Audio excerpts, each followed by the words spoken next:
asalaamaaleykum mbokk yi sant leen gërëm leen ci àndandoo beeg télévision Futurs Médias benn waxtu jot na xibaaru digg bëccëg yi bokk na ci benn camion remorque moom moo saaraan faat ñeenti nit yeneen ñetti yi am ay gaañu ba ñu rawale leen hôpital yëf yi mi ngi xewee démb ci guddi ca lu soriwul dara wala bokk ca pont ba ca Thiaroye mbir mu doy waar ca diwaanu Thiès rawatina quartier R100 benn xale lu jigéen toll ci fukki at ak juróom-ñett képp la ñu jëm paaka ba mu faatu ñu ne nag kam doon bëgganteel moo ko def moom xale lu góor li dafa daw jamono ji police mi ngi ci ay tànkam étudiant yu université Gaston Berger bu Ndar xëy tey di doxub ñaxtu ñu wéy ba léegi di laaj yoon def liggéeyam ci mbirum Mouhamadou Fallou Sène muy seen naataango boobu la ñu faat daaw fukki fan ak juróom ci weeru mai ëllëg lay doon fàttaliku gi kon ñoom tey jile kon ñu xëyoon foofule doon ko sàkku ci yoon ba léegi ci xibaar yi ba léegi rek bokk na ci ay jafe-jafe yu am ci wàllum suuf li koy faral di waral mooy ay délibération municipale yu askan wi àndul loolee di ab gis-gis bu ministre bi ñu dénk administration wala bokk collectivité territoriale Omar Gueye di woo maire yi ñuy moytandiku dogal yu ni mel ngir coow bañ a am ci wàllum suuf mbokk yi loolee taxañ la nes tuuti ñu yaatal ko.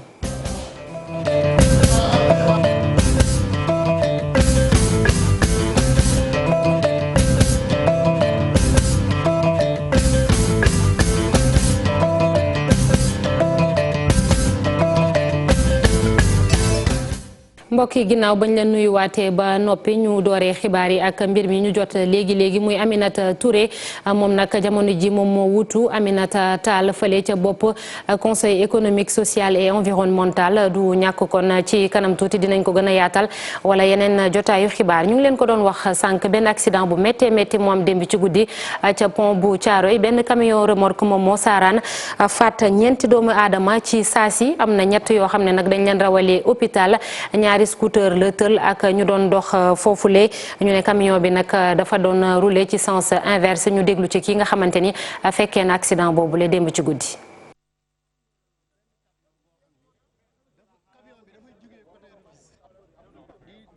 attaque pont bi pour mu yéeg moment yu muy attaque pont bi di yéeg am ñu doon jéggi léegi dafa am benn camion boo xam ni camion bi dafay jógee côté Rufisque di attaque pont bi pour mu yéeg moment yu muy attaque pont bi di yéeg am ñu doon jéggi dañuy waxante dëgg quoi ñun piétons yi ñoom ñoo indi créé accident bi parce que am benn cette place boo xam ne bu muy yéegee fekk camion baa ngi si ginnaawam léegi cette place bu mu demee ba toll juste benn pas bi mu war a jéggi si la freiné fekk camion baa ngi ñëw ak doole yaa ngi dégg après si la camion bi def coup de volant pour éviter bañ a dal si kaw cette place bi si la ñëw fekk benn scooter bi mu ngi taxaw pour maye benn scooter bi mu ngi fekk taxaw pour maye nit ñi mën a jàll moom si loolu nekk si la ñëw nag camion bi fekk foofu yóbbu ko moom moo créé ñetti moor yi. donc camion bi dafa doon éviter. dafa doon éviter musiba far def musiba. en réalité mais nag lu ñuy wax mooy ne ñun piétons yi lu ji njaag ñoom ñooy njaag parce que fii nii am na passerelle bu nekk fii dañuy waxante dëgg dëddee passerelle bi dañ ko ci investir ay xaalis bu bëri luy war mooy dañ ci war a jaar mais pas que fii nii ñiy ñëw te diggante bi ki nekk xam ne oto buy yéeg descente dafa war a yéeg ak doole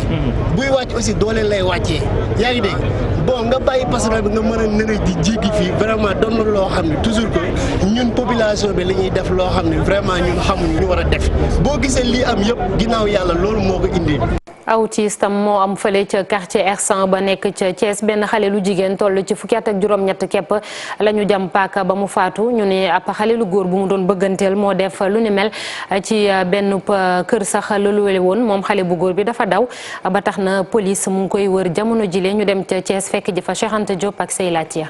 ñi fii ci quartier R100 nekk ci commune bu Thiès Est askan wi yewoo naqar fu nekk waaye nga fay fëx di yuuxu ci Kumba Yadd mi nga xamante ni fukki at ak juróom-ñett rek la am ñu ne kii di aw faram moom moo ko jam paaka ba mu ñàkk bakkanam magam di dikk ci mbir mi. mu génnee dem liggéey après ñëwul ndogu ci fanaan ci wut bu ñu xëyee suba ba avant ñu liggéey mag sa frère bi yaayam daan ni Kumba de ñëwul fanaan ci démb ba tey. dem te musul fanaan àll ndax bu fanaan àll cant la te mook frère bi ñooy ànd léegi bu mu waxee loolu aussi sam frère bi ne man dégg naa ci RFM ñu ni am na koo xamante ni dañ ko rey R100 te comme fii R100 la te jigéen la mooy sam frère bi da ngay dem police wut fa ay renseignement léegi bu mu demee police après mu wan ma téléphone ni ma fekk ma morgue hôpital parce que ki ma gis dafa mel ni kumba la muriwuma yaram bi bët bi daal mel ne ni ku ñu dóor ci bët xaw ma. ki nga xamante ne moom la ñuy njort ne moom moo rey xale bu jigéen bi dem nañu ci këram gi nga xamante ne fa la luye woon fii de soxna Sidi Adama Ba wax ne ñoom ñaar de déggoon na leen ñuy xuloo. xale bu góor bi fii la dëkkoon Mamadou Saliou Balde la tudd léegi nag xale bu jigéen doon na ñëw di ko fi seet si ma ne ko bàyyi jàmbur mu ñibbi mu ne ma du ñibbi parce que dafa maa yore xaalis xale bu jigéen ne ma dafa maa woo ne ma dafa dem ci foire ba jëndal ma jiin ak bodi naa ñëw wuyu ko ak ay dàll moo tax sax ma ñëw mais naru ma woon a ñëw comme dañoo bàyyante dañ doon génn jox ma samay ñaari junni yu ma abel mu ne kon du dem ak portable xaw ma ci guddi la ko faat xaw ma bëccëg la ko faat waaw fii la amee ci biir kër gi. ki ñu njort ne moom moo rey Kumba Yade jamono yi dafa daw ba police ubbi na l'enquête ngir ñu mën koo teg loxo. jërëjëf Cheikh Anta Diop maître Ousmane Seye li mu bëgg nag mooy ñu xoolaat atte bu Serigne Cheikh Béthio Thioune moom ba mu dëddoo àdduna ba léegi sax tey la def benn semaine muy ginnaaw ba ñu ko tegee ay daan fukki at kaso yoo xam ne liggéeyu mu sañu woon a bañ moom avocat bi jàpp ni certificat genre de mort bi nekk na pa élément bu bees ci dossier bi te loolee war naa tax ba kon ñu xoolaat ni ñu ko àttee woon moom Serigne Cheikh Béthio Thioune te nekku fi woon maître Ousmane Seye yëkkati kàddu yooyu lay démb ca quartier général mu cay dolli ni mi ngi xaar njabootu kii dëddu àdduna xool lan ban taxawaay la ñuy am ci mbir boobu lee ñu déglu ko. tey su ma neexee man avocat bu fekkee ne njabootu Serigne Béthio ànd nañ ci procès bi dañ koy ubbiwaat. te naka li ñuy wax révision du procès mun na am parce que yoon dafa ne bu ñu la àttee ba pare yëpp jeex bu amee li ñuy wax élément nouveau lu bees ci dossier bi mun nañ ubbiwaat procès bi malgré tout ça ñu condamné ko yàlla wàcc ak ndogalam dañ ko condamné altine talaata yàlla jël ko te jël boobu boo gisee certificat de genre de mort bi mooy feebar bi ñu waxoon ne moom Sëñ Béthio daf ko feebar looloo ko yóbbu àlaxira loolu du élément nouveau bu fekkoon ne gëm nañ ñu ne dafa feebar duñ ko atte dañ koy excuser dañuy xaar ba mu dellusiwaat pour ñu atte ko loolu la yoon wax comme atte nañ ko ci kaw erreur ci kaw bañ a ñàkk gëm kayit yi nga xam ne mu leen joxoon te kayit yooyu yàlla leeral na ko nit sax leeral lu ko yàllaa ko leeral mais élément nouveau la. mu doon maître Ousmane Seye nekkoon démb ci émission quartier général bi am ci télévision Futur Média ñu ngi leen ko doon wax sànq ca diwaanu Ndar Géej étudiant université Gaston Berger dañoo xëy tey di doxub ñaxtu di fàttaliku Mouhamadou Fallou Sène ñu ngi ko faatoon fukki fan ak juróom ci weeru mai fàttaliku gi ëllëg lay doon di am benn at ñoom nee nañu yoon def liggéeyam ci wàllu woowule dañ fay dem fekk jëfa Ousseynou Diop fële ca diwaanu Ndar. étudiants yu université Gaston Berger bu Ndar amal marche pacifique ngir lu jëm ci wàllu faatu Fallou Sène ñu indi cay leeral ñu ne nag tekkaaral gi dafa yàgg ndaxte benn at a ngi nile ba ñu fàttee Fallou Sène ak léegi kenn yeyul yàbbi te itam kenn teguñu ko loxo ci mbir mi tax ñoom étudiants yi jóge ci université Gaston Berger bu Ndar dox lu toll ci ñaar ci kilomètre dem ba ca Bujuk ni nag léegi la ñu bëgg mooy mbir yi leer. ko boomee at a ngi nii ba léegi justice bi dafa tagga tembe demul dikkul. te loolu ñun mënuñoo comprendre parce que dañuy Sénégal dëkk yoon la dañuy Sénégal dafa am yoon bu ñuy doxal yoon képp ku wàcc yoon dañ laa war a teg ci yoon suñu camarade bi ñu faat ko fii ñëpp teg ci seen bët mu faatu ci suñu kanam ñu koy gis nii ba léegi ñuy mënuñu koo nelawaale. Fallou Sène ñu faatoon ko fukki fan ak juróom ci weeru mai ci atum 2018 ñoom étudiants yi song xeex bu ne jamono jile ñu amaloon ay journée sans ticket waaye nag loolee léegi dakkal nañ ko. ci kàddu kilifa étudiants yi li ñu bëgg léegi mooy toog ak kilifa yi nga xamante ni ñoo ŋànk université Gaston Berger bu Ndar ngir mbiru Fallou Sène ak seeni jafe-jafe ya ñuy dund lépp mën a leer. tëbuñu tëb rek décrété wala ñu tëb taal wala ñu tëb rek sànni wala ñu tëb daal di arrêté dakkal njàng mi li ñuy def mooy def ay alerte ñi nga xamante ni ñooy autorités yi nekk ci dëkk bi ñu war a wax ak ñoom wax nañu ku si nekk bind nañ la lettre wax ak ñoom ni la situation am na ci campus bi. ñun kat bëgg nañ ñu indi ci saafara balaa ngay xamante ni balaa muy jéggi dayoo mais ginnaaw bi ñu defee loolu yëpp toog ay weer dara amu ci ba nga xamante ni lii di problème assainissement bi xool leen ay ndoxu foos yu dem di ball di dem bay dugg ci biir néegu étudiants yi loolu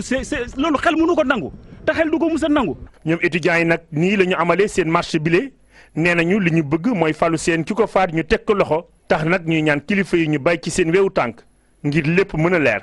ñu wax ci wàllum politique ak mbootaay bi ëmb mission société civile yi dugaloon seen loxo ci élection présidentielle biñ fi doon amal 24 février dañ cee def ab taxaw seetlu ñoom nag ñu gis ni seenub participation boobule ànd nag mat sëkk waaye am na mbir yu bëri ñu jàpp ni juboo nañ ci ak yeneen ñu juboowul te yooyu faw ñu joyanti ko laata ñuy dem ci yeneen ci ay élection Fat Bintou Konté mu nga fa woon ak Jafara Ba. dañoo xëyoon tey xoolaat seen taxawaay ci élection je reprends dañoo xëyoon tey di xool seen taxawaay ci élection présidentielle yi na mu tëddee woon société civile sénégalaise jàpp ni processus électoral bi yëpp tàmbali ba ci njeexantal bi lépp ñu jàpp ni rek yemb na it te jaar na ci yoon. dañu seetlu woon ne acteurs politiques yi waxtaanootuñu woon seen biir te amuñu woon déggoo ci code électoral bi ak ci règle du jeu li ñuy tuddee règle du jeu amuñu ci woon déggoo ñu dox nag suñu tànk parce que xamoon nañ ne ñàkk déggoo boobu ak ñàkk waxtaan boobu violence rek lañ mën a indi pour mu bañ a am violence bi pour ñu am continuer stabilité bi ci suñu réew pour fexe nu ñu mën a fexe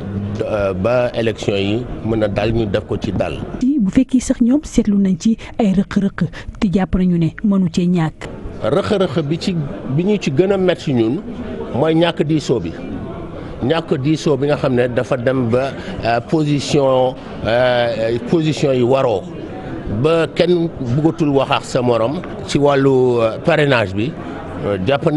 nañ ne loi parrainage bi dañ ko war a tegaat ci kaw table bi dal ko xoolaat parce que loi boobu daal wax dëgg yàlla conséquences yi mu indi conséquences yu jéggi dayoo la war nañ ko xoolaat de fond en comble. ki nga xam ne nag moom moo jiite li nga xam ne moo di élection fii ci Sénégal mu di Tanor Thiendella Fall xam le ne taxawaay société civile Sénégal amoon na njeexital ku am solo ci élection yi nga xam ne moom la ñu génn. La participation du collectif des organisations de la société civile. taxawaayu kuréelu société civile yi bu mu ci mën a doon nag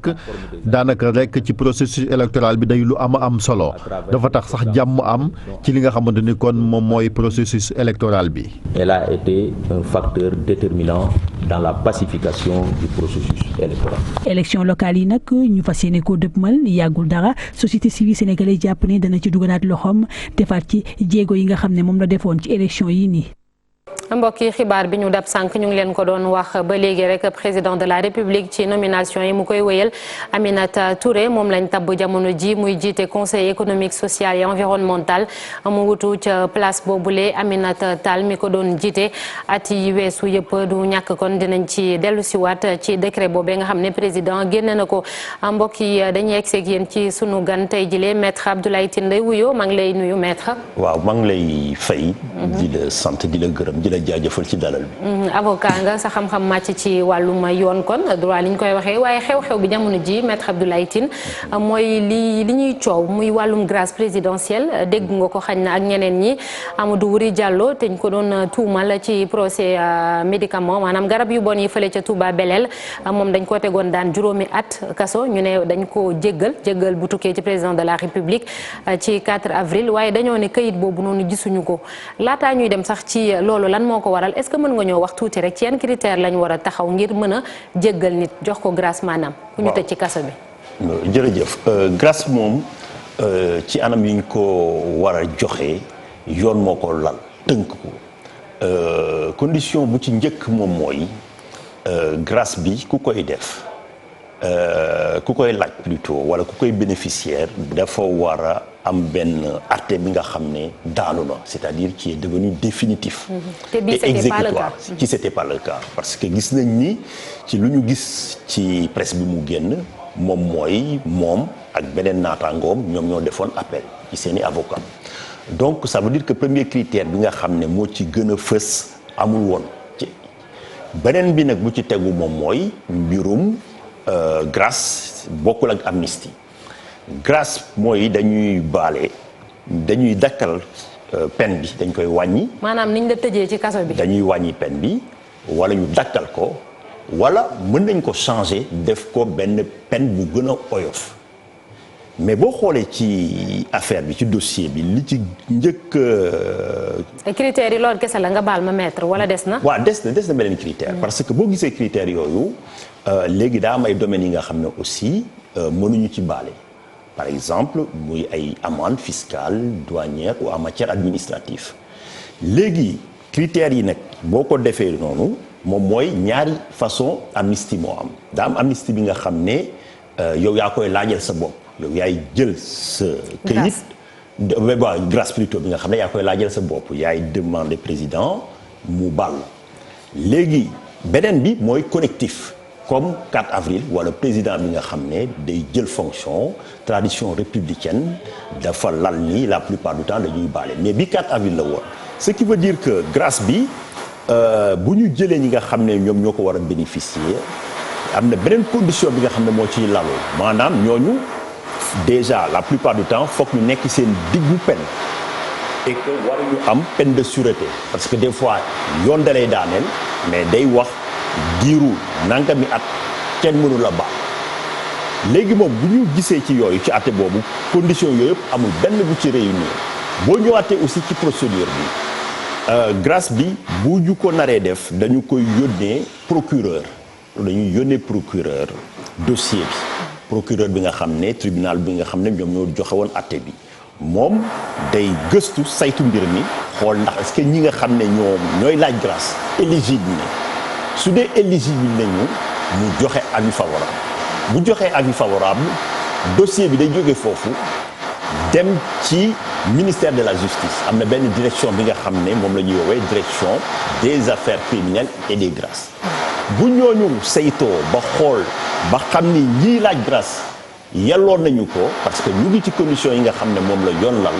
léegi ñooñu ñooy bind projet de décret bi yónnee ko secrétariat de la présidence président de la république xaatum décret bi mais da koy contresigner ak premier ministre ak ministre de la justice wala ci yenn xeetu atte yi bu amee beneen ministre bi nga xam ne intervenir. ci kaawu Amadou Wuri Diallo bi ñu ne il a bien bénéficié d'une grâce ci xibaar yi nga xam ne mujj nañ koo jot kon yëf yi naka la demee maanaam yëf yi fan la fayiree ci ban étape ci chaîne bi la fayiree ndax bu ñu la déggee maanaam moom remplirul critères yëpp ngir mën a am grâce terewul am na ko. waaw loolu kay fu bu ñu xoolee dysfonctionnement bu ci njëkk mooy ñi dugal turam parce que comme li ma la doon wax dañu nekk ci cas yi nga xam ne amnistie collectif la ci grâce collectif plutôt bi nga xam ne nekkul individuel c'est-à-dire bu yow yaay jël laaj mais dañuy xool ay détenus ñu ne ñi yelloon nañu ko donc turam war woon dugg ci loolu parce que moom remplirul condition donc premier dysfonctionnement deuxième dysfonctionnement moom mooy aussi dossier bi bu yegsee ci procureur comme ni ma la doon wax c'est-à-dire procureur bi nga xam ne ñoom ñoo joxe àtte bi moom dañañ ko ne ñii dañ leen a bëgg a gracier léegi moom mooy xool maintenant est-ce que ndax ñooñu ku ci nekk sa situation pénale may na la ñu nga bénéficier wu grâce mu joxe avis favorable donc foofu am na deuxième dysfonctionnement troisième dysfonctionnement bi mooy ñi nga xam ne au niveau du ministère de la justice aussi ñoom ñoo def projet de décret yi et que président moom du génn bureau day toog rek ñu jox ko liste mu rafet njort xaatim mbir mi génn. léegi cas de figure bii nii bu amee maître nag léegi ay daan ci kaw kan lañ ko war a teg parce qu'il faut nécessairement quand même ñu xool fan la yëf yi dëngee ñu mën a teg ay daan ci nit ñooñu nga xamante ni ñoom ñoo ko def ndax dégg nañ sax ñenn ñu ne faaw ñu ubbi benn enquête ngir xool yëf yi fu mu mujjee la personne en question moom dem na dëkkam ñu ne il paraît kooku kon ndax dinañ ko sax mën a jàppaat. waaw déjà balaa ñoo wax ay mbirum daan peut-être foog ñu def benn enquête bi nga xam ne mooy situer responsabilité yi. ñu xool ndax dysfonctionnement la wala lenn li nga xam ne dañ ko def volontairement pour mu mën a échapper à la justice. mais lii mënut a weesu tayef maître wala. ah man nag dama ci maanu. parce que bu ñu xoolee effectivement dysfonctionnement yi dafa bëri mën nañu jàpp ne ñi dugal tur bi mën nañu juum mais procureur war na ko saytu après ministre de la justice aussi seen direction bi war nañ def seen liggéey. mais aussi comme ci mbirum yoon la ñu nekk dañuy continuer di rafet njort ñu am benn présomption d'innocence pour ñi nga xam ne ñoo liggéey ñoo nekk ci dossier bi ñu bàyyi enquête bi ñu nga xam ne peut-être xam naa ne autorité nañ ko initier mu situer responsabilité yi après bu dee pointé na ay dysfonctionnement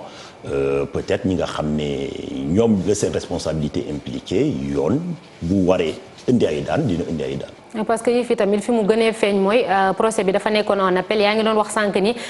benn ci critère maanaam bi njëkk bokk na ci jugement définitif maanaam yëf yi ñu jeexal ko tàkk. waaw mi ngi noonu te démb appel bi moom moo amoon juge bu cour d'appel bu Thiès moom ci boppam sax ñu ne moom moo ko woo parce que gisul sax këyit bi nga xamante ni moom moo koy wan ni. benn ci condamné bi dafa bénéficier grâce bi. waaw loolu mbirum amnistie nag. grâce ci grâce. nga baal ko mbirum grâce bi. décret bi duñ ko publier du am publicité même ki nga xam ne moom moo bénéficier grâce moom mënta gis dossier am ci biir dossier am décret bi donc duñ ko ciy faral di dugal par contre am na fi nga xam ne fa lay feeñ. kon c'est normal que juge bi bañ ko am. mu bañ ko gis ci dossier bi. par contre am na fu mu ko war a gis moom mooy xam nga grâce du effacer ce casier judiciaire. bu dee dañ la grâce yi woon bokkul ak amnistie nga xam ne dañ lay jéggal lépp. voilà day yëpp donc grâce boobu ci boppam tribunal bi nga xam ne moom moo la condamné woon ci wetu jugement bi dinañ ci inscrire ne que yow peine bi mujjoo ko def parce que dañ la gracier benn ñaareel bi moom mooy ci sa casier judiciaire tam dinañ ci bindaat ne condamné woon nañ la lii wante dañ la gracier donc am na yeneen xeetu documents yi nga xam ne buñ ko saytoo. ci yoon ki nga xam ne dossier am jaar na yoon foofu la ko mën a gis mais ñu yegg ci tribunal bañ ko gis loolu c'est normal. c'est normal léegi nag lu ci tey xel lu tax aussi tribunal mënu ko woon gis moom mooy xeetu procédure yooyu pour mu mën a am foog mu bañati am benn recours maanaam mbir mi day ubbu day daanu alors que fii dañu gis ne mbir mi ñu ngi ko war a attewaat. après ñu ne la sawaay nekkatu fi parce que gracier nañ ko loolu day am lu tey xel. ndax maître Abdoulaye Tine lii tamit nekkul rek benn ci mbir yi nga xam ne moom mooy wane ni suñu système judiciaire bi laaj na xaj na ay coppite yu rëy rëy te bëri na tamit ay failles yu bëree bëri yoo xam ne faaw ñu lijjanti ko ngir bañ lu ni mel daal di fi amaat wala sax lu ko ëpp dayo waaw loolu moom day firnaal ni suñu système judiciaire bi foog ñu càmbaraat ko foog ñu saytu ko. et comme ni nga ko waxee foog ñu indi ci ay coppite yu bëri parce que benn système bi nga xam ne dafa yàgg la et que am na ay réformes yu jàll mais boo xoolee ci nu muy doxee dafa am archaïsme maanaam moderniser wuñu ko loolu nag benn réforme en profondeur la warul nekk slogan réforme de la justice mais foog ñu def benn audit préalable xool nu mécanisme yi di laloo ak ponk yeeg charte yi nga xam ne moom war nañu ko xoolaat soppi ko pour mu mën a méngoog doxinu jamono. Maître Abdoulaye Tine laataa ñuy tàggatoo laaj bu mujj rek da nga yëngatu tam ci wàllum politique yow yaa jiite Union sociale libérale bëggoon nga samp sa ndënd xaj na bokk candidat déclaré nga woon ci présidentielle bi ñu ngi wax jamono ji wàllum dialogue national. déjà semaine bale weesu Aly Ngouille Ndiaye daje na ak yenn ci ay hommes politiques ak société civile am na ndaje bu ñu amal gannaaw suba jeudi lan moo ciy sa taxawaay ndax bokkoon nga ci réunion bale passé ak bu mag bi ndax di nga ca dem yaag sa parti. waaw réunion bi passé ñun demuñu ci woon. parce que nu ñu faralee woon di wootee dialogue fii ñun ànduñu ci woon parce que dialogue moom mooy da ngay ñëw ñu waxtaan mënoo ñëw nga ne rëdd baa ngi nii yéen ñëw fekk si ma lii la ñuy wax si bu ñu xoolee après réunion bi dégg naa ministre de l'intérieur ñoom ñu ne bii pas ñoom dinañ soppi nu ñu doon doxalee benn moom mooy terme de référence yi tënkuñu ko. maanaam ku ci nekk boo amee li ngay wax mën nga ñëw dugal ko ci ñu waxtaan ci. gannaaw suba lañ koy tënk lañ waxaat. mooy maanaam beneen ndaje bi ñu maanaam dañ ko ubbi maanaam terme yi boo amee benn thématique. loolu lu baax la avancé la deuxième poñ bi moom mooy boo xoolee mbiru terme de référence yi nee nañ ku ci nekk bu la neexee nga jàngat ñëw indi say proposition ñun parti bi nga xam ne Sénégal moo ñu tax a jóg bu dee ñun li ñuy woote mat nañ ko dinañ jël suñuy responsabilité bu dee ñoom ñu ngi continuer di doxalee nii dinañ dem xool lu ñu woote ci dialogue par contre lu ñu xalaat ci mbirum parrainage beeg yeneen ñu dinañ leen ko wax léegi nag bu dee seen recommandation yi nga xam ne moo la ñu tënk parce que mënuñu ñëw rek ne ñu da ngeen di wax ñu wax mais lii la foog ñu wax ñu conclusion yi maanaam yi nga xam ne moom lañ ciy tënk est-ce que ndax président jël na résolution pour tenir compte yeneen proposition appliquer ko. maanaam ñu bañ a toog déglu leen rek bàyyi leen ngeen dem. waaye li ngeen indi ñu jël ko en compte. parce que bu dee dafa nar a def comme ni mu defoon ci commission de réforme bi des institutions ne man damay tànn lu ma neex lu des ma teg fële loolu jarul perte temps parce que jarul foog warta nekk stratégie politique jarul politique. dañu war a waxtaan parce que Sénégal moo ñu tax a jóg bu dee ñoom ñu ngi ci loolu. ñun dinañ dem xool li nga xam ne mën na nekk njëriñu Sénégal dinañ leen ko wax dinañ leen ko xelal léegi nag balaa ñu cee dem toog ci foog ñu wax ñu waxtaan bi dan mooy méthode de travail yi ak recommandation yi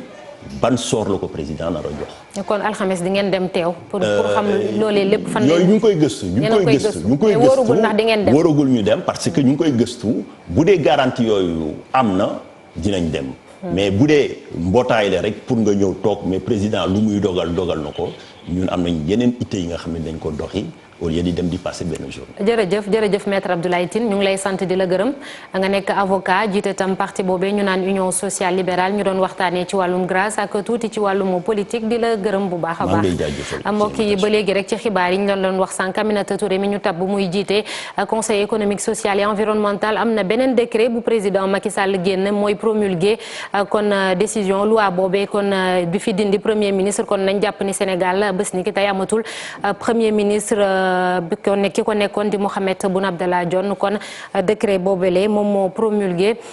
loi bi fii dindi premier ministre ci Sénégal dinañ ci dellu si ci anam yi mu gën a yaatoo ci yeneen jotaayi xibaar ñu wëy ba léegi wax ci wàllum suuf bëri na ay jafe-jafe ñu koy nemmeeku ci dëkk yi te lu ci bëri li koy waral mooy ay délibération municipale te askan wi du ca ànd ministre bi ñu dénk wàllu collectivité territoriale di Omar Gueye ne loolee nag dafa bëgg mu dakk maire yi dogal yu ni mel faaw ñu koy moytandiku ay conseillers municipaux doon waxtaanee wàllum suuf ca diwaanu Kaolack Ibrahima Diamé Fally Gueye.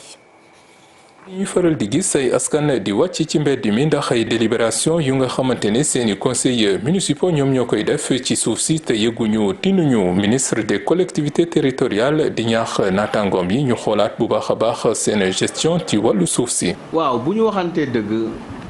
gestion foncière yi am na problème Sénégal ndax. ñu toog ñaari fan ñett ñu déggul bërëb sàngam am na lii coowul suuf am na coowul suuf am na ba tax na dañu war a xoolaat suuf si moomuñu ko suuf si askan wi moo ko moom comme askan wi moo ko moom nag war nañ toppatoo ñu ko yor tey war nañ toppatoo ñuy ñëw ëllëg ak ginnaaw ëllëg ak fee fukki at juróom fukki at téeméeri at war nañu tamit fexe ba suuf si di amal njariñ askan wi ndax Sénégal dëkku bay la. am na ay maire yu nga xamante ni jot nañ leen yóbbu ci kanamu yoon ndax ni ñuy doxalee seen suuf si moo tax ministre bi di leen di ñaax ñu ànd ceeg responsabilité Oumar Gueye jàpp ne loi sur le domaine national war nañ ko xoolaat. dañu war a xoolaat suuf si ndax loi yi nga xam ni ñoo ko yoroon la loi 64 46 nga xam ni 1964 lañ ko voté woon te tey ji ñu nekk 2019 wax dëgg yàlla am na luñ ci war a xoolaat lu bare. ci wàllu communauté rurale yi nga xam ne ñoo fi nekkoon léegi ñu nekk commune. ministre bi la doon addu ci atelier bi nga xamante ni ñu ngi doon waxtaane wàllu gestion foncière te waa pôle territoire Sine Saloum doon ko organiser ci teewaayam. ñi dëkk ca Agnac nekk ca Ziguinchor ñoom nag di wax seen i jafe-jafe yi ñuy dund saa su nekk ñu ngi toll ci juróom-ñaari junni ci ay doomu aadama bokk na ci ndox amuñu ko ndox mu sell te moo ne forage ba fa am na forage waaye du dox ak yeneen mbir courant wala bokk ab maternité ñu yëkkati seen jàmbat yooyu le ci benn ndaje bu ñu doon amal foofule ñu déglu ci Ibrahima Sima moom moo yore seen kaddu Boubacar Diassi moom moo taataan ay kaddu. exemple bu may njëkk a lim sax dem na si wàllu accès à l'eau potable donc loolu ba tey nii dëkk bi mun ñu am ndox rendre opérationnel donc château boo xamante ne tabax nañ ko si wàllu ndox donc loolu vraiment ñu ngi leen di ñaan si domaine boobu noonu lu dem si wàllum faju donc luxe la encore une fois si village bi parce que ñun ñu ngi nii récemment la ñuy ériger en poste de santé mais benn infirmier rek la ñu am te dëkk bi mun naa ne population ñi fi nekk dafa ëpp 7000 habitants donc cela veut dire que le besoin est là je pense que loolu aussi nekk na loo xamante ne urgence la si dëkk bi nii donc looloo tax ñun Agnac ma fierté ñu ngi jël dogal évidemment pour aller vers la construction de la maternité de ce village là te loolu aussi ñu ngi woo autorités locales yi ak centrales yëpp ñu dugal ci seen loxo pour mën a permettre population bi ñu mën a am suñu maternité donc loo xamante ne dafay am solo ci population bi aussi. question de l'électricité nekk na loo xamante ne ñun vraiment loolu daf ñu sonal ci dëkk bi parce que dëkk bi fii nii fu mu nekk nii ñoo xamante ne ñoom ñoo am accès ci courant dafa néew lool donc boo duggee ci biir dëkk bi da ngay daal di gis ne am yeneen population ñu ngi dans le besoin mais mun ñu am courant donc vraiment loolu mu doon ay loo xamante ne ñun ñu ngi koy ñaawlu parce que vraiment suñu sécurité foofu la dépendre. nappkat yi ak yenn saa yi risques yi ñuy jël bu ñuy dem géej jamono ji nga xam ne météo nationale dafa ne géej gi dina sambarax dina yëngatu bu baax a baax ak ay wàgg yoo xam ne mën na dem ba 2 mètres ak genn wàll dem nañ ci diwaanu Soumbédioune laaj mool yi nekk foofule ndax géej gi ni mu yëngatoo dinañ dem ñu ne ñoom nag dara mënu leen a tere ndax ci loolu la ñuy liggéey Abi Faye demoon na fa ànd ceeg Youssou Baaxu. géej gi la mu sàmbara bëri ngelaw tax na gaalam moom dafa mujjee këpp 2 doomi aadama ñàkk ci seeni bakkan waaye teewul itam ANACIM wax ne géej gi daa gën a yëngatu ñoom nappkat yi ba léegi ñu ne daañu dem ci biir géej gi. ci booru fii nii la këppoo fii tout près zone géej gi dafa amoon ay uul gaal gi bu muy perte nag uul bi jóg gaal gi dëpp. risque la rek parce que ça dépend da ngay xëy géej gi mun na ngelaw mais fekk ngelaw bi du am doole di nga dem géej saa ngelaw bi dina nekk biti. géej xaw na ngelaw tuuti rek waaye yéemewul moom non léegi ñun moom dañuy kii si météo yi moo tax dañuy lijjanti météo bu kiiwee dafa am drapeau bu nekk fii nii moom lañuy bu xonkee rek duñ dem géej jour boobu bu zonee ñu dem géej. Youssou Niang navigateur la moom mii ne la mu fas yéene def rek moo di banque ay yoxoom bu ul amee. ni ñu koy dundee dem mooy xanaa muñ rek ni comme ni mool yi muñee mool yi bu ñu demul géej ñun duñ jaay dañuy muñ ba baa ñuy dem rek ñu mën a am luñ jaay nooy def leneen xanaa nga dem feneen wuti jën feneen bu fekkee ne fii ganax na ba mu mënta ba déborder lool nga dem marché bu mag wuti fa jën indi fii jaay. jaaykatu jën yi ne ñoom duñu sax gis lii di jën ngir ñu mën a jaay ci période boobee. pour ni bu géej gi gannaxee dañuy sonn duñu am fu ñu lal dañuy daw bay bëgg a dee fu nekk la ñuy dem di rawal suñu jën yi gis nga ni géej gi xaw a yëngu ni maa ngi yéeg ci kaw doo gis koo jaay ba teg ci marché ba amul client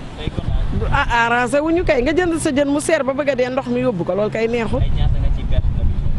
mun nga ci perte lu bëri de mun nga ci perte ay 10 000 mun nga ci perte ay 5 000 ndax gannax gi moom bu ñëwee da fekk ngalal ci suuf day yóbbu lépp. 3 fan ul dina am doore ko ci talaata ji météo wax li ni mel nappkat yi ne ñoom faaw rek ñu toog ba période bi mën a jàll ngir ñu doog a delluwaat ca géej wëyal seen napp yi.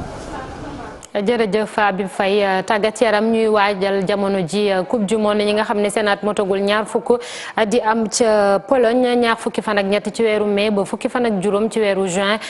kii di Youssouf Dabo di sélectionneur bi nag génne na liste 20 ak benn ci gaynde yu ndaw yi fas yéene bokk ci jongante boobule ñoom ñi leen di dooleel bokk na ci Ibrahima Niane ak ñeneen ñu bees waaye ñu nemmeeku ni préparation bi ñu ngi koy defee ci anam yoo xam ne nekkul yi gën ñenn ci ay spécialiste ñoom ñoo ko xamal Cheikh Sadibou Diarra ci reportage am bii mu ànd ceeg Ababacar Camara. ñetti joueur rek ñoo bees ci liste gaynde yi seen at weesuwul 20 yi dem ci mondial buy am ca Pologne. défenseur yi di Abdoulaye Ndiaye bu Dakar Sacré-Cœur ak Alpha Diounkou bu Manchester City ak attaquant bu Metz bi di Ibrahima Niane ñooy coppite yi ci liste bi demoon ca CAN ba amoon ca Niger. Youssouf Dabo comprendre na ni warul mën a perturber bu baax lii di équipe am indul jaxasoo yu bëre mais jot na apporter li nga xamante ne mooy 109 mooy présence su Diounkou bu Manchester City ak Ibrahima Niane. Coupe du monde da ngay yaatal da ngay daje ak ñëpp bépp façon football ngay gis te ñëpp xam nañ tamit premier tour bi Pologne ngay daje Colombie daje ak Tahiti seen équipe Sénégal war na mën a renforcer boppam te yaakaar naa ne loolu moo tax Youssouf Dabo woo ki nga xamante ni mooy Diounkou ak ki nga xamante ni mooy Ibrahima Niane. yaakaar nag am na ci gaynde yu ndaw yooyu su fekkee ni sax seen wàccaay méngoowul ak ni mu waroon demee. je pense que avec un peu plus de folie Sénégal mën na ci génn mais man lu ma xaw a jaaxal mooy préparation bi équipe Sénégal préparé quoi que l'on dise bien rafet na trop ñu yóbbu leen fi nga xamante ne mooy Toubab Dialaw ñu nekk foofu mais ñëpp xam nañu Toubab Dialaw cadre bi propice pour le haut niveau te contrairement au Mali au Nigeria ak Afrique du Sud ñi nga xamante ne ñooy représentant au Sénégal yi ñoom bitim réew lañu prévoir lañu tànn pour mën a préparer wu pour acclimater wu xale yi pour comme ça ñu mën leen permettre ñi xam ñi dund température bi leen di xaar Pologne ki mel ni Ibrahima Dramé ak Ousseynou Niang équipe bi dem na dëmb bàyyi leen fii. équipe nationale U20 bi jóge na Dakar ci altine bi wutali Pologne fi jongante yi di amee ñaar fukki fan ak ñett ci weeru mai bi ba ci ñaar fukk ak juróomi fan ci weeru juin bii di ñëw. ci li des ci seen wàccaay dinañ amal ñaari jongante xarito ak Uruguay ci talaata bi ci gaaw bi Panama la ñuy dajeel. léegi dañuy dalal Mamadou Mohamed Ndiaye ci li yéenekaay yi xëyee tey jile. jërë ngeen jëf maire bu Ndakaaru di Soham Wardini gise na démb ak président de la République Macky Sall Le Quotidien moo ko bind ba bindit ne mbiri Ndakaaru ak projet yu madame la maire de Dakar ñoo sababoon audience bi waaye turu Khalifa Ababacar Sall safoon na sàpp ca ndaje ma Soham Wardini ñaanal na ko fa njekk ngir bëgg ñu libéré ko bàyyi ko mu dellu càl leen ci ay mbokkam moom Khalifa Ababacar Sall journal bi nañu te nag Soham Wardini du guléet mu dëkkee dox lu ni mel tàyyiwul toqiwul yàgg na dox ci lu libéré Khalifa Ababacar Sall daanaka këri diine yi ci réew mi fu ca nekk ndaw si Wardini dem na fa ngir bëgg ñu libéré Khalifa Sall démb nag bi muy gisee ak président Macky Sall wax na ak moom ci mbiri Khalifa Ababacar Sall li ko président tontu ci moom li mbir Le Quotidien yeggu ci ak ñun parti socialiste yegg na foo xam ne bu ñu ci waxul dana ëppi loxo parti baa nga yàqu Vox Populi nañu jafe-jafe yaa ngi gën di tar ak gën di sëxiñ ci biir parti socialiste dafa am ay nit yu nekk ci parti bi ñoo beru taxawal seen langu bopp tuddee ko Front pour la vérité et la justice au parti socialiste li ñu bëgg nee nañu moo dañu organiser ab comité central nu mu gën a gaawee nee nañu it coow lu am ci biir parti socialiste rek Aminata Mbengue Ndiaye la ak Serigne Mbaye Thiam ne nekke wuñu ci biir parti bi lu dul àndandooy kompaloo nit ñi source waa nañu parti socialiste xar na Colobane ngay toj Front pour la justice et la vérité au parti socialiste juddu na ay militants yu nekk ci parti bi ñoo ko taxawal enquête dina kay nañu ñoo ñuy fippoo ci biir parti socialiste liy ferege ñeenti seeni xol ba tax ñuy fippo nee nañu moo di li ñu jëlaat Serigne Mbaye Thiam ak Aminata Mbengue Ndiaye defaat leen ministre ci gouvernement bi mel ne ñoom rek ñoo nekk parti socialiste wala ñoom rek ñoo yeyoo doon ay ministre ñoom frondeur yi enquête mi ngi ñuy wax ne ci semaine bii di ñëw danañu dajeek taskatu xabaar yi defu conférence de presse ngir leeral li war a doon seen taxawaay ñu taxaw ci xët mu njëkku la Sénégal yi gis fa geneen kuréelu politique gu ñu taxawal ci réew mi alliance ànd dekkil bokk la tudd yéenekaay bi nañu ñi ko taxawal nee nañu li ko tax a jóg mooy taxaw jàmmaarloog Macky Sall ak nguuram juróom-benni kuréelu politique ñoo taxawal alliance bi muy parti de l'émergence citoyenne di république des valeurs bu Thierno Alassane Sall mouvement tekki bu Mamadou Lamine Diallo LD Debout taxaw temb ensemble ak acte bu Abdoul Mbaye ci xët mu njëkk Sud Quotidien ma ngi fay wax ne dialogue politique bi ñuy wax ci réew mi moom amu ci yaakaar ndax monsieur suta amal ci réew mi dialogue politique boo xam ne la cay tukkee dana jëm ci dooleel démocratie ci Sénégal premier ministre du Sénégal ba woon di Abdoul Mbaye xamal waa Sud Quotidien ne moom mënut a toog ci jataayu waxtaan boo xam ne Aly Ngouille Ndiaye moo koy jiite mu ne it sa ku nekk ak Macky Sall jéego bu mu teg li nga ci war a njëkk a xool moo di ndax ay naxaate taxul Abdoul Mbaye wax nag waa Sud Quotidien ci élection locale yi 2019 yi di ñëw wax ak ñoom ci mbiri gouvernance fast track gi Macky Sall di woote Wuri Diallo Amadou Vox Populi nee nañu ay mbiram lëbëjën a justice su réew mi ubbil yéenekaay bi Amadou Wuri Diallo dañu ko jàppoon ca Touba Belel doon ko tudd ci coowal trafic médicament atte woon ko tëjoon ko juróomi ati kaso ginnaaw bi ci la ñu dégg ne may nañu ko grâce ba génnee ko ci kaso bi démb ca procès en appel ba teewul woon ca tribunal bi yéenekaay bi nañu juge bu cour d'appel bu Kees mbetteel la amee bi mu ubbee dossier ba gisu ci dara luy wane ne Amadou Wuri Diallo dañu ko gracier dafa mujj renvoyer mbir yi ba ñaar fukki fan ak juróom-ñaar ci weeru mai maître Abdoulaye Babou nii ci xët mu njëkk Source A lii kenn mësu ko gis dañoo bàyyi waaje gracier ko mu dem yoonam ci lu kenn xamul ana fan lañu ko teg yéenekaay bi tegal ñu ci ne moom Amadou Wuri Diallo xëy na lii moo feeñ xëy na lii moo bees waaye bari na ci jëfi yuqu njur yu ñu ko yàgg tudd ku lakk mburu tuddub dëkk la wala fax dëkk beeg li ñu fiy waxtaane boobu ba léegi mi ngi ci l'Observateur ubbil yéenekaay bi Pitbull di xaj bi matoon taalibe bi ba mu nekk ci diggante dund ak dee ci Pikine Icotaf journal bi nee nañu waa ji moom xaj bi ma nga ci loxo yoon te nag du xaj boobee rekk la yoroon mi ngi woon ak yeneen ñeenti xaj ci këram li kilifa yi nar ci xajam yi moo di jël xaj yi yóbbu gendarmerie baa ñu rey leen lu rey mbuum dee ca footballkatu Sénégal bii di Sadio Mané aw turam ak i jàlloorem mi ngi riir ba tey ci journal yi Demba Mbaye di entraîneur bu Génération Foot mi ngi wax ci l'Observateur ne Sadio Mané dafa organiser dundam ngir doon meilleur joueur Les Échos mel ne ku naan ñu soriwu ko yéenekaay bi boole ko ki kàddu yu bàyyee ko ci El Hadji Ousseynou Diouf muy wax naan ñoom Lionel Messi ak ñoom Cristiano Ronaldo yóbbuluñu ko dara moom Sadio Mané. Amadou Diop booy bandi feelu ko ne mi ngi wax ci yéenekaay bi ne football kat bu ma sam Sénégal doonu footballeur Sadio Mané la dàq football. Yaya Touré bu Côte d'Ivoire ne moom bu gisee Sadio Mané muy football yaramam day daw. Record yéenekaay nañu waaye it bu ñu fàtte beneen football katu Sénégal mu di Idrissa Gana Gueye ne moom it sama ngay wane boppam bu baax a baax ci Angleterre. Record nañu xëy na Sadio Mané ngand la waaye Gana Gueye it tuutiwul. jërëjëf Mamadou Mohamed Ndiaye di leen sant yéen tam ci àndandoo beeg ñun 19h incha allah dinañ fi dellu si yaatalal leen yeneen i xibaar di leen ñaanal ngeen yendoog jàmm jërë ngeen jëf.